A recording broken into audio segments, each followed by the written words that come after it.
The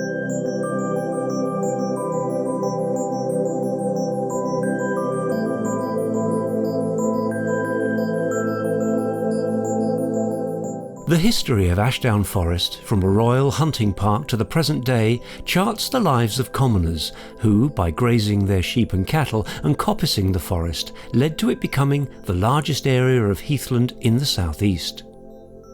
This traditional way of life, however, has all but disappeared, and today few residents exercise their commoners' rights. The Conservators of Ashdown Forest are now responsible for preserving this unique heathland for the benefit of everyone. This film takes a look behind the scenes and reveals just what it takes to manage and maintain Ashdown Forest in the 21st century.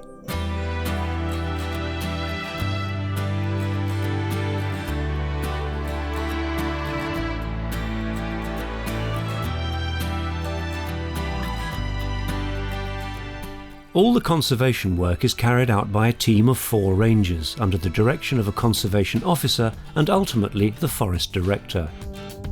Each ranger has his own area or chase and is assisted by 3 countryside workers, a grazing officer and assistant, and of course volunteers.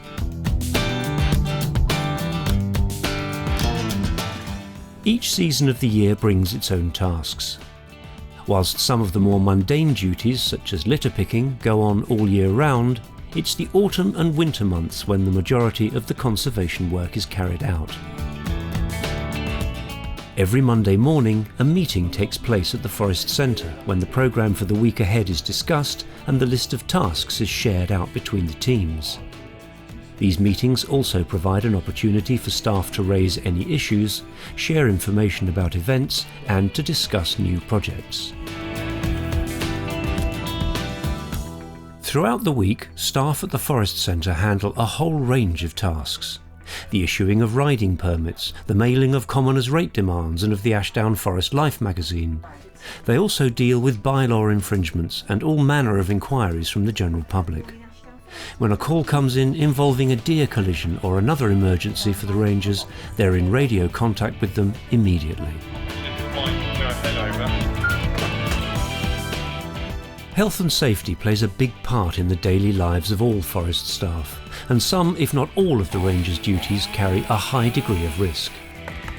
Felling dangerous roadside trees, scrub clearance, removing invasive shrubs, logging, backburning, fire drills and boundary walking all have to be completed whatever the weather, and all need a risk assessment before commencing the work. Identification of potentially dangerous trees which might affect the highway or other amenity areas is carried out when the trees are in leaf. To minimise wildlife disturbance, any actual tree removal happens during the winter months. With permission for roadworks obtained from East Sussex County Council highways, appropriate signage and stop-go boards are set up on the road. All staff on site must be wearing high visibility tabards as a minimum, and when operating chainsaws, rangers must wear chainsaw trousers, boots and a helmet with face guard and ear defenders.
None of the timber from the felled trees is wasted, with the supply of logs fueling the forest centre's wood-burning boiler.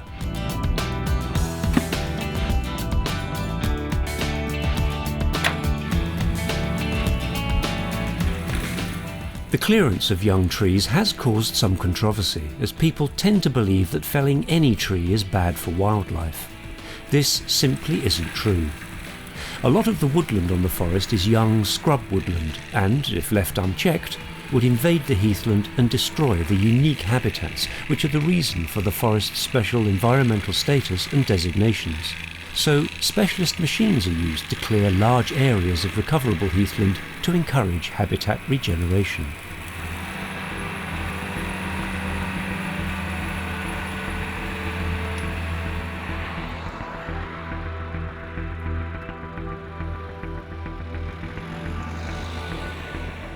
Due to the huge amount of litter left by some of our visitors, picking it up is a year-round task. It would really save considerable man-hours if visitors would only take their litter home with them. And whilst we really welcome well-behaved dogs on the forest, we would urge owners to clear up any mess and not to leave plastic doggy bags hanging on trees.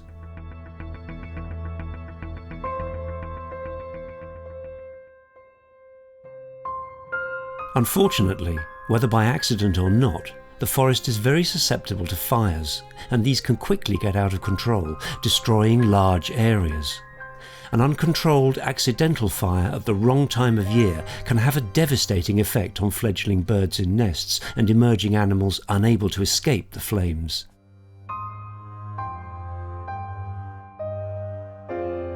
Various techniques are used to control accidental fires, including backburning. This is a highly skilled procedure and uses fire to fight fire.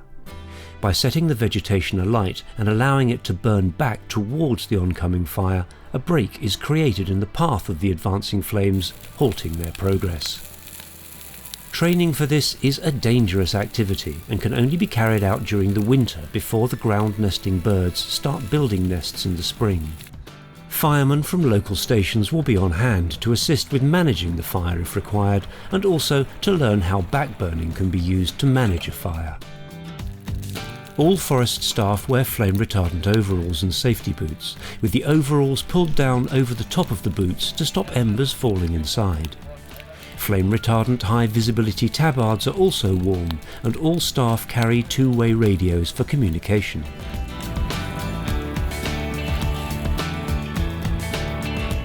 The rangers have a firefighting appliance at their disposal to manage the backburn and to damp down afterwards.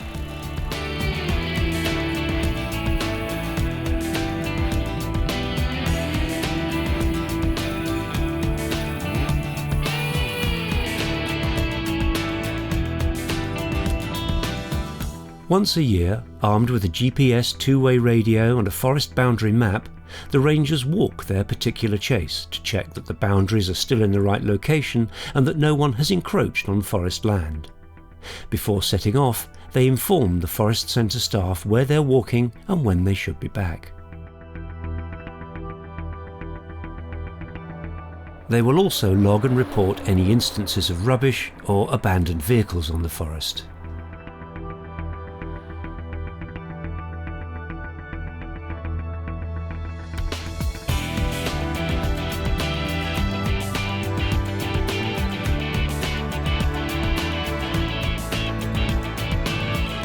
In addition to the commoners' sheep and cattle, the Conservators have their own flock of about 300 Hebridean sheep as part of an experiment to reintroduce grazing on the forest. This is beneficial for the heathland and avoids the use of tractors in certain circumstances. Part of the grazing staff's daily routine during the winter months is feeding the Hebridean flock. This is done by loading up a hopper with feed behind a quad bike and releasing it on the move with the sheep following, ensuring that they get some exercise at the same time as feeding.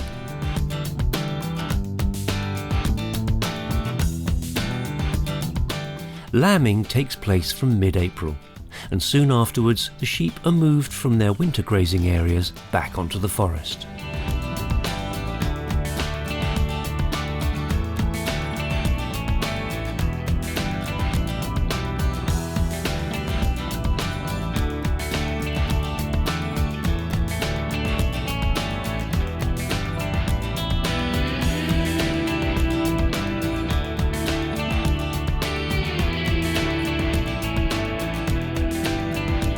During the summer months, the sheep need shearing, their feet clipped, and periodically they need vaccinations and worming treatment.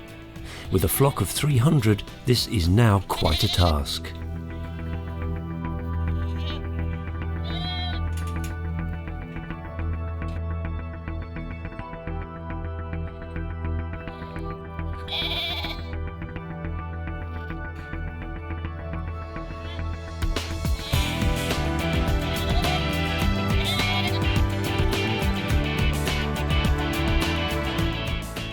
Additionally, cattle are essential in the grazing programme, as they're largely dog-proof, graze in a different manner from sheep, and can provide income to offset costs.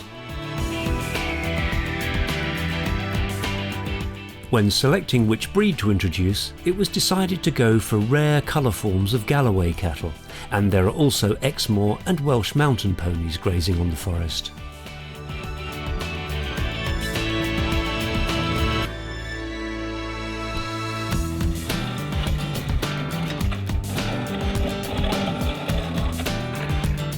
There are 48 car parks on Ashdown Forest, and with over 1 million visitors a year, they need to be maintained, sometimes by outside contractors bringing in specialist machinery. This maintenance work includes general repairs to fences and walls and the filling in of potholes.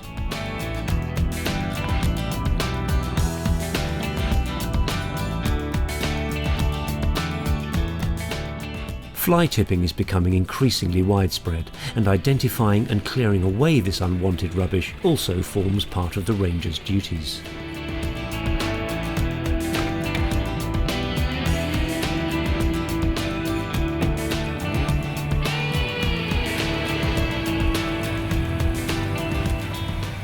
Tractors are used to mow the rides, which act not only as fire breaks but also form an important amenity for the equestrian community, who pay for the wonderful riding on the forest by way of permits.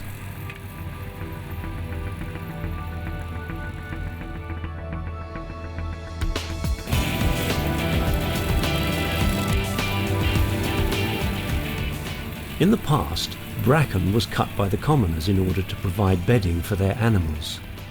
Control of bracken is one of the most significant factors in bringing about vegetation change on the forest. Bracken mowing ensures that this invasive plant is controlled and allows the regeneration of the heath.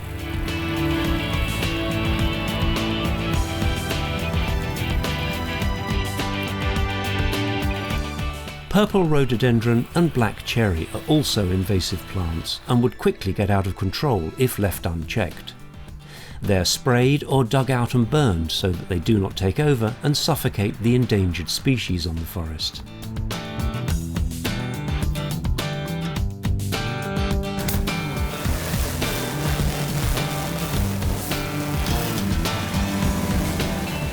The routine maintenance of the tractors and other equipment is carried out by the team on a Friday afternoon.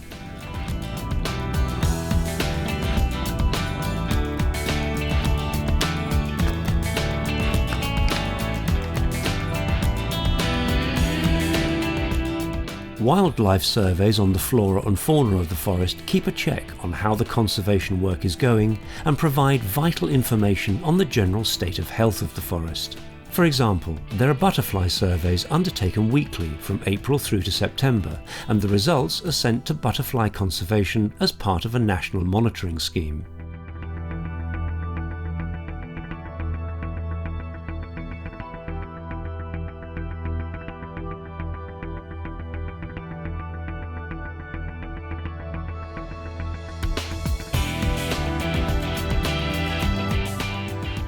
Trees are surveyed annually, together with vegetation mapping about every 10 years to monitor habitat change.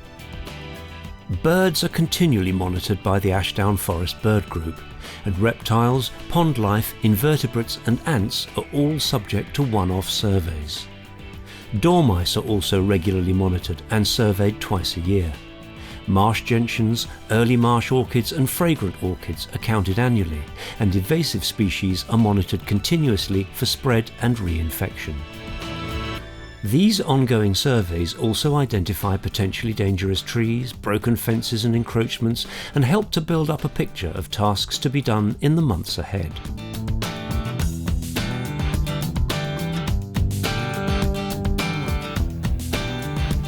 Traffic collisions involving the wild deer of the forest are a continual problem, as the rangers tend to be the first point of contact if a deer is injured or killed when involved in a collision with a vehicle.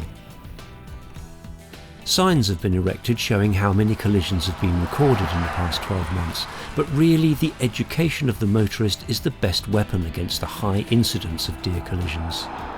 Speed is the main contributory factor, of course, but also the need to be vigilant at all times, particularly at dawn and dusk during the rutting season, which is October and November for fallow deer and July and August for roe deer.